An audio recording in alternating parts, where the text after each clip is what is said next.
দর্শক বন্ধুরা, আমরা এখন মশলা দিয়ে চিকেন মেরিনেট করব। তার মশলার মধ্যে দেওয়া উপাদানগুলো বলছি: আদা, লেবুর রস, কাজু বাদাম পেস্ট,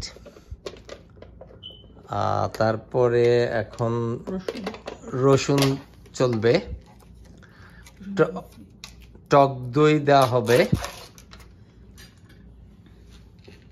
এখন দেওয়া হচ্ছে টক দই,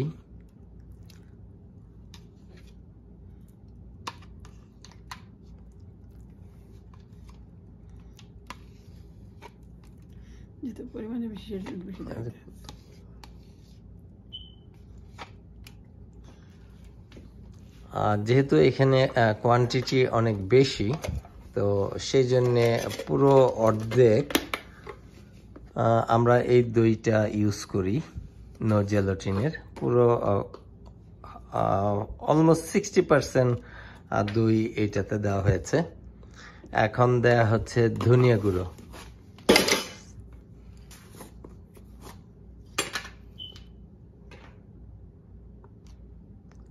এখন হলুদ যথারীতি,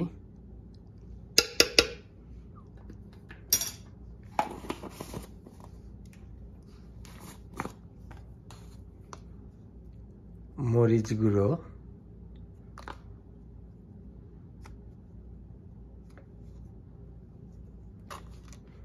একটু ঝালের পরিমাণটা বেশি হবে নাকি?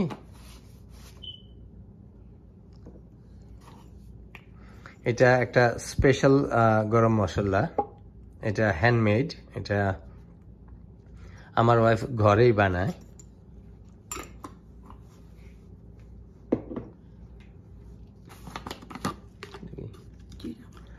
এটা ভাজা জিরা,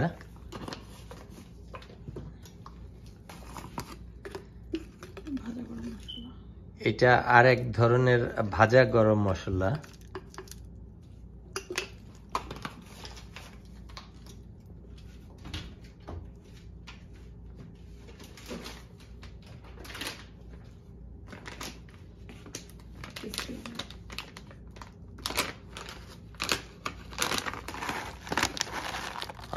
এটা এখন দেওয়া হচ্ছে ক্রিস্পি অনিয়ন,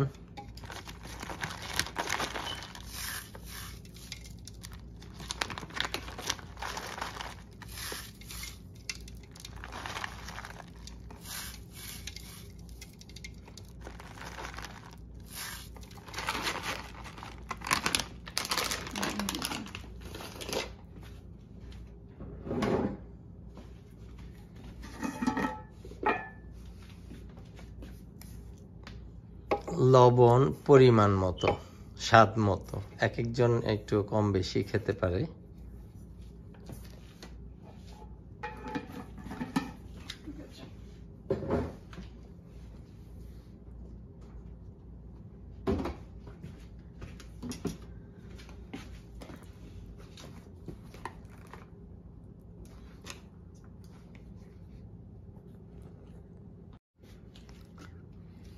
টমেটো কেচাপ দেওয়া হচ্ছে। আমরা হ্যান্ডস ব্র্যান্ড এই টমেটো কেচাপটা আমরা ইউজ করি।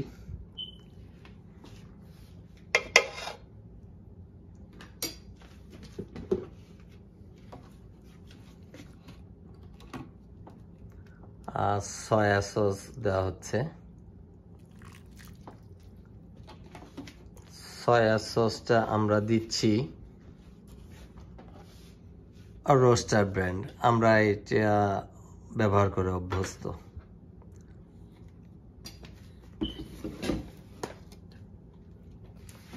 এখন এটাকে মিক্স করা হবে। তো মিক্সের পরে আমি আপনাদের আবার দেখাবো, ততক্ষণ পর্যন্ত আমাদের সাথেই থাকবেন। দর্শক বন্ধুরা, এর আগে যতক্ষণ দেখেছেন বিভিন্ন ইনগ্রেডিয়েন্টস মশলা দেওয়া হয়েছে, এই সবগুলো মশলা এখন এইটাকে খুব ভালোভাবে মাখিয়ে নিচ্ছি। মাখিয়ে নিয়ে তারপরে কিছুটা সময় আমরা রেখে দিব মেরিনেট করার জন্য। তারপরে ইনশাল্লাহ আপনাদের সাথে আবার আসবো।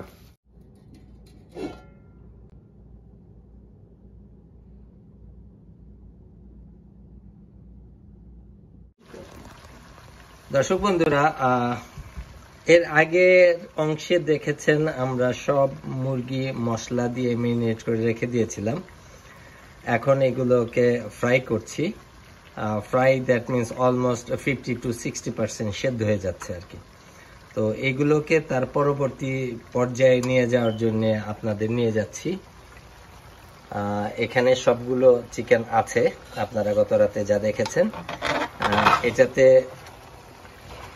রোস্টের কিছু মশলা আছে, ওইগুলো দিয়ে এখন সবগুলোকে নাড়িয়ে এপাশ ওপাশ করে দিয়ে মিক্স করে দেয়। তো ততক্ষণ পর্যন্ত থাকুন, আমরা আপনাদের পরবর্তী আপডেট আবার জানাচ্ছি।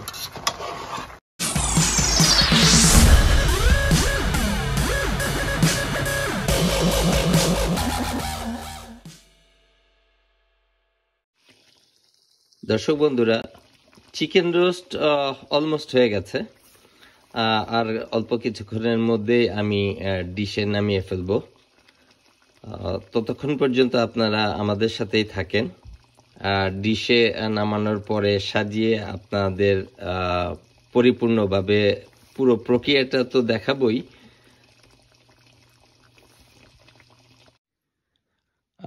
ডিশে আমার সাজানো হয়ে গেছে। পুরো প্রক্রিয়াটা আমি আমার রেসিপি অনুযায়ী করেছি। আপনারা যদি কেউ এভাবে ট্রাই করতে পারেন, কেউ যদি চেষ্টা করে দেখতে পারেন, এক একজনের খাবার রান্নার ধরন এক এক রকম। আমি আমার রেসিপিতে করেছি, আমার কাছে এটা ভালো লেগেছে। আপনারাও চেষ্টা করে দেখতে পারেন। পাশাপাশি একটা রিকোয়েস্ট করব, যদি আপনাদের এভাবে রান্না করার পর অথবা রেসিপি সংক্রান্ত কোনো তথ্যাদি আপনার জানার থাকে, তাহলে অবশ্যই কমেন্টস করে জানাবেন। পাশাপাশি লাইক করবেন এবং বিউটি লেভেন কানাডা ইউটিউব চ্যানেলটিকে সাবস্ক্রাইব করতে ভুলবেন না। ধন্যবাদ।